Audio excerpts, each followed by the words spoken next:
సినీ ఇండస్ట్రీలో హీరోయిన్స్ వేసుకునే దుస్తులపై ఇటీవల నటుడు శివాజీ దండోరా సినిమా ప్రీ రిలీజ్ ఈవెంట్లో చేసిన వ్యాఖ్యలు పెద్ద దుమారం రేపిన విషయం తెలిసిందే. గత 2-3 రోజులుగా ఈ అంశంపై పలువురు సినీ ప్రముఖులు తీవ్రంగా స్పందిస్తున్నారు. ఆడవాళ్లు ఏం వేసుకోవాలో చెప్పడానికి నువ్వెవరు అంటూ శివాజీపై విమర్శలు వెల్లువెత్తుతున్నాయి.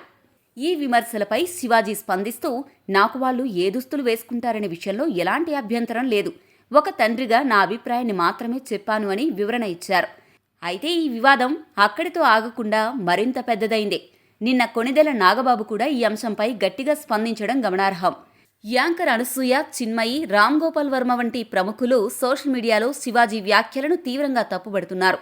ఇదిలా ఉండగా సమాజంలో జరుగుతున్న విషయాలపై ఎలాంటి ఫిల్టర్ లేకుండా తన అభిప్రాయాలను బోల్డ్గా వ్యక్తపరుస్తూ ఉండే యూట్యూబర్ నా అన్వేషణ కూడా శివాజీ వ్యాఖ్యలపై ఘాటుగా స్పందించాడు. ఆయన మాట్లాడుతూ, సినిమా ఈవెంట్లలో మహిళల దుస్తులపై వ్యాఖ్యలు చేయడం అవసరం లేదు. ఇది కేవలం సినిమా ప్రమోషన్ కోసం చేస్తున్న డ్రామాలాగా కనిపిస్తోంది.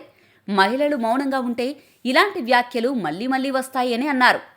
ఇంకా మాట్లాడుతూ, సినీ రంగంలో ప్రతి నటికి తన ఇమేజ్, తన ఎంపికలు ఉంటాయి. శ్రీదేవి, జయసుధ నుంచి సిల్క్ స్మిత, జయమాలిని వరకు వాళ్ళందరినీ ప్రేక్షకులు తమ తమ పాత్రలతో ఆదరించారు. సినిమా అనేది వ్యక్తిగత అభిరుచుల మీద ఆధారపడిన కళ అంటూ తన అభిప్రాయాన్ని వ్యక్తం చేశారు.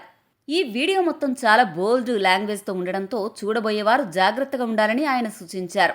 ఇక్కడ ఆసక్తికరమైన విషయం ఏంటంటే, శివాజీ గతంలోనే నా అన్వేషణకు తాను పెద్ద అభిమాని అని చెప్పారు.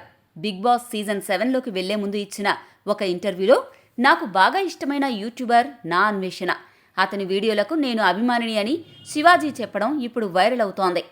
అప్పట్లో ప్రశంసించిన వ్యక్తి నుంచే ఇప్పుడు ఇంత తీవ్ర స్థాయిలో విమర్శలు ఎదుర్కోవడం ఈ వివాదానికి మరో ట్విస్ట్గా మారింది.